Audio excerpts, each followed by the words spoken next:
we've been telling you about Canada's cryptocurrency ATM problem and how the country's financial intelligence agency has found the machines, which operate legally, have become the main way fraudsters are getting money from their victims. The ATMs let you deposit cash, which gets converted into cryptocurrency like Bitcoin. It can go into your own crypto wallet or be sent to someone else. In the second part of our series, we'll tell you about the companies operating the machines, what rules they have to follow, what they do about fraud prevention, and how scammers can still bypass those methods. My name's Lewis. I used to work at LocalCoin, a Canadian Bitcoin exchange ATM company. I worked in the customer support team, so I dealt with a lot of incoming customer calls. It was just devastating. Like, you'd have people crying on the phone. It was tough. A few years ago, Lewis Bell worked at a crypto ATM company for 3 months and says on average, he'd speak with 6 to 7 fraud victims a day. Basically breaking the worst news possible to someone, especially if it's like a self-reported scam and they're just grasping for the hope that we can refund it or return the money, and you have to be the one to say no. And in some cases it was, potentially life savings. We spoke with nearly a dozen former employees of crypto ATM companies. All of them said it's a known problem within the companies that their machines are being used to carry out fraud. Half of them said they don't believe the business would be profitable without fraudulent transactions. And one former owner of a crypto ATM company in the US says he actually shut down his operations because of how much fraud was going through his machines. Without these scam victims, these victimization, these companies wouldn't survive. These Bitcoin ATMs wouldn't exist. Problem is that these operators make way too much money.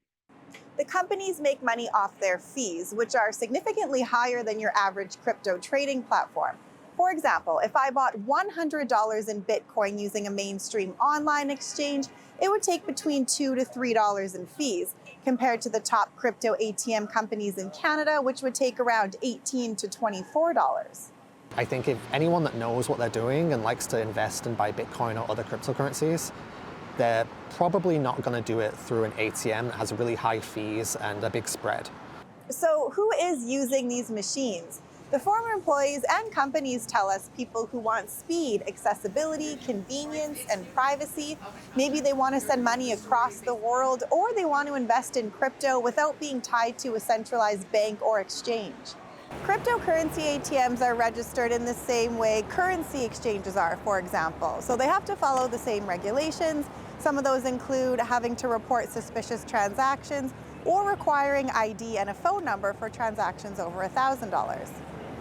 But fraudsters can bypass those measures by coaching their victims. Often they supply victims with several phone numbers to carry out multiple deposits, which then go undetected as fraudulent transactions.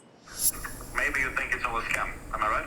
Maybe I was a little bit naive, but this really could happen to anybody, and these guys are professionals. For weeks, Andrew Thompson thought he was investing in crypto with a legitimate company. He was assigned a mentor and could see his trades in real time online. He did a really good job up front of fostering a relationship with me and ensuring that I was comfortable.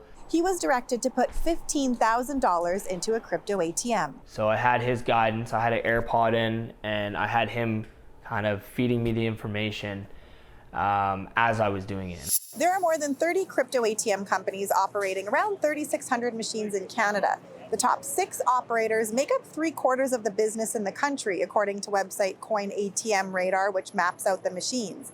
Each operator has different fraud prevention methods, some more stringent than others. So we reached out to the top companies.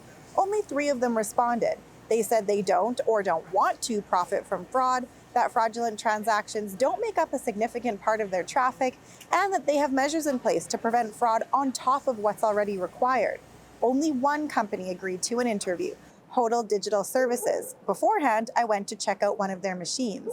And when I got there, they already knew that. Here we see 3 customers pending review. Oh, I'm one of them. That's because when the machine asked if I was being directed by someone to use it, I clicked yes. This is a hard flag. They're not allowed to proceed. They cannot put money in the machine. So what we do is we call you up and we say, Ms. King, you're trying to use a machine, there's an issue, can we talk about it? And most of the time, we don't allow you to proceed because you're obviously the victim of a scam. This guy here, okay, so his transaction is still outstanding from yesterday. We tried to contact him. He did not answer the phone. An older gentleman. So you can see how much he... Yes, so he put 20,000 in the, but because it's such a large transaction, we stop it, okay? The vast majority of the transactions on our machines are under $1,000. And we don't think that scammers and money launderers are going to waste their money, their time, just focusing on, you know, sending $500 here, $50 here. Yeah. Do you have any concern over how much revenue you might end up getting indirectly through fraudulent transactions? I don't want to get any through fraudulent transactions. In fact, he says when fraudulent transactions are identified, Hodl gives victims all their money back. We're not in this business to facilitate fraud, and none of the operators are. As for the other operators, CoinFlip and Bitcoin Depot responded. CoinFlip, the 6th largest in Canada, answered our questions in an email saying it holds itself to the highest standards of compliance and that its rates of fraud are less than traditional financial institutions, but didn't say what those rates are. CoinFlip never wants to profit from honest people being duped by bad actors. So we refund transaction fees to victims in instances of fraud, a spokesperson said in part. Bitcoin Depot, the 3rd largest, sent us a statement saying its scam prevention includes ID verification, transaction monitoring, warnings, live customer support, and helping with police investigations. A spokesperson said in part, like banks and financial service providers, our industry faces scams, but Bitcoin Depot does not profit from them. Our business is built on legitimate, everyday users making small transactions, often around $200. Honey Badger, Local Coin, and Fast BTC ATM did not respond to our multiple requests for an interview or our questions.